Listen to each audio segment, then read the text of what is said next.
หันมาหน่อยหันหน้ามาหน่อย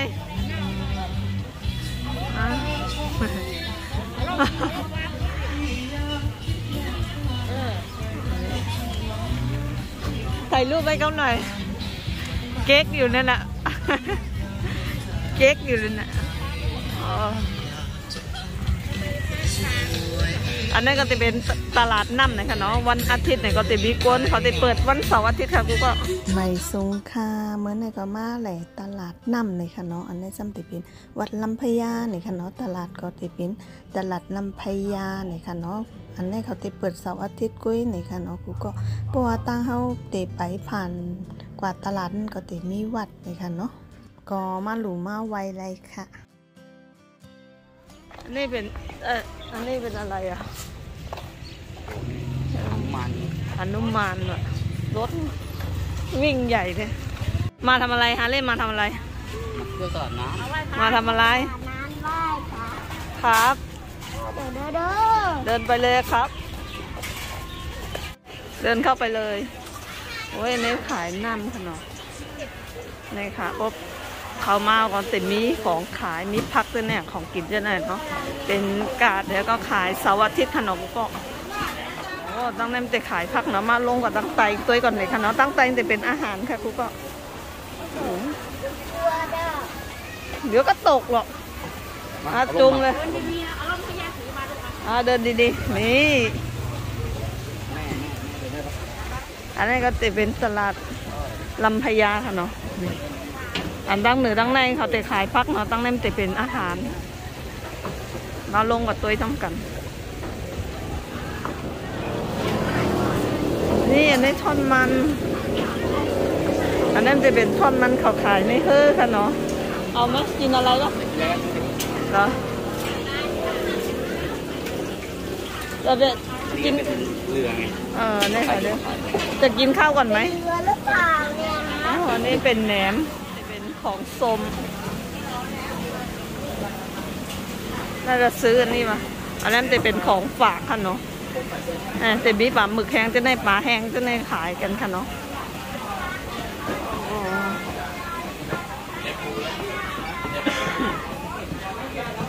อาเล่กินอะไรไหมในค่ะเนาะอันนี้ก็น่าจะเป็นเฮือพายุค่ะเนาะอ๋อเป็นแพ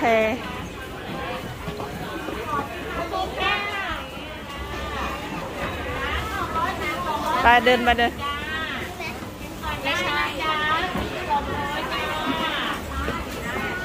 ปลาดุกผูอันนั้นจะเป็นหมูเอ้ยนี่ไปทางนี้อันนั้นทอดมันจะได้เนาะของกินละลายต้องใส่ในก็กูก็ปนเกินอินค่ะเนาะวันอาทิตย์ค่ะเนาะเสาร์นี่ก็มีค่ะเนาะอันนั้นจะเป็นวุ้นเส้น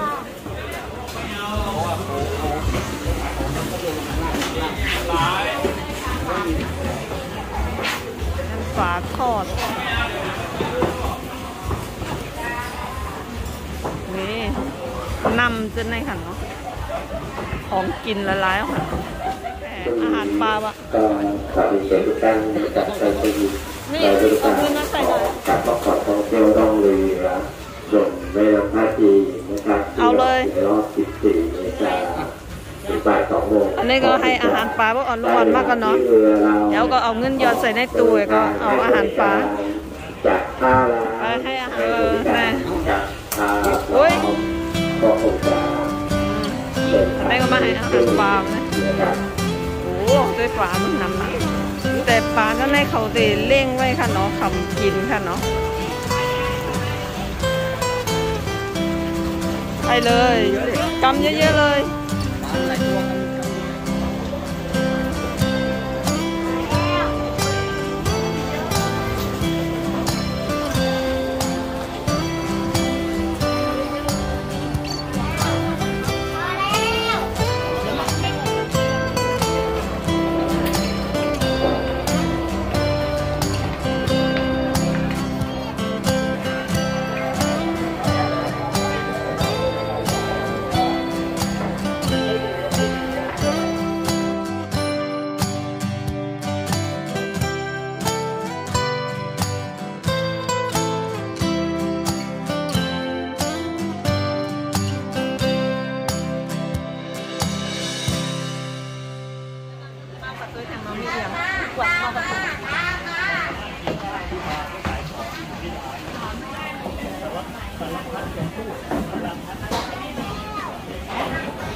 เนี่ยซื้อไอเนี่ยไปกินเอาเนี่ย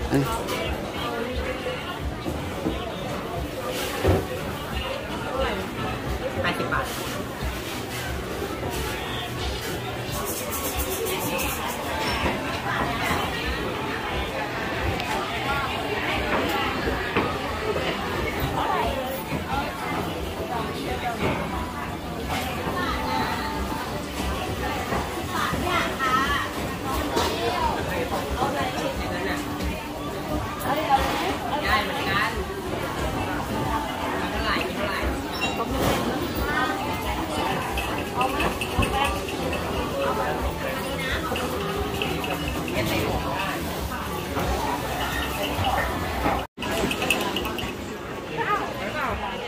เป็ดพะโล้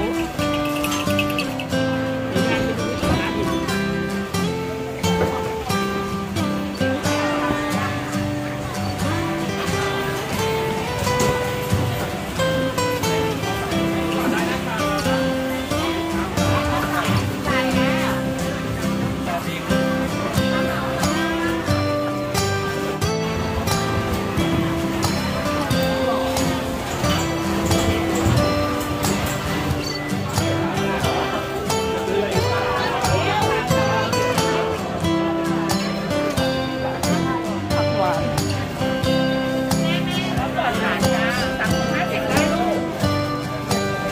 ทำหน้าเหรอ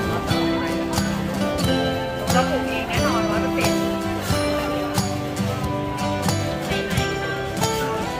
อะไรบ้างมีผักน้ำผักบุ้งมีหน่อไม้นอน เอาถุงเดียวแล้วก็เอาหน่อไม้ถุงนึงค่ะ เอาสดหรือยะนาง เอาสดอันนั้นต้มใบยะนางอันนี้ของทาน เอาอันนี้ดีกว่า อันนี้ผัดกะเพรา ได้ ผัดไข่ได้ ค่ะชิ้น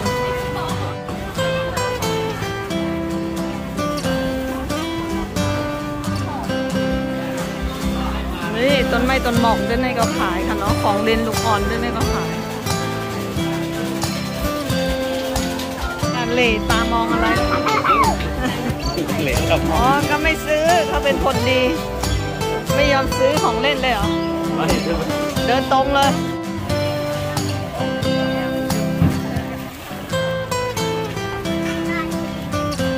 กินอะไรเมื่อครับก็ไปของมาเตนโมดวะ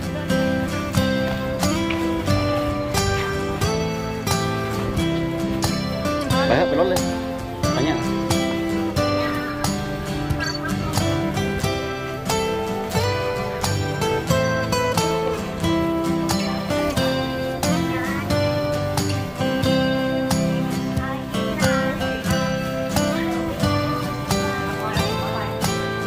แล้วก่อนกินรถเถอะ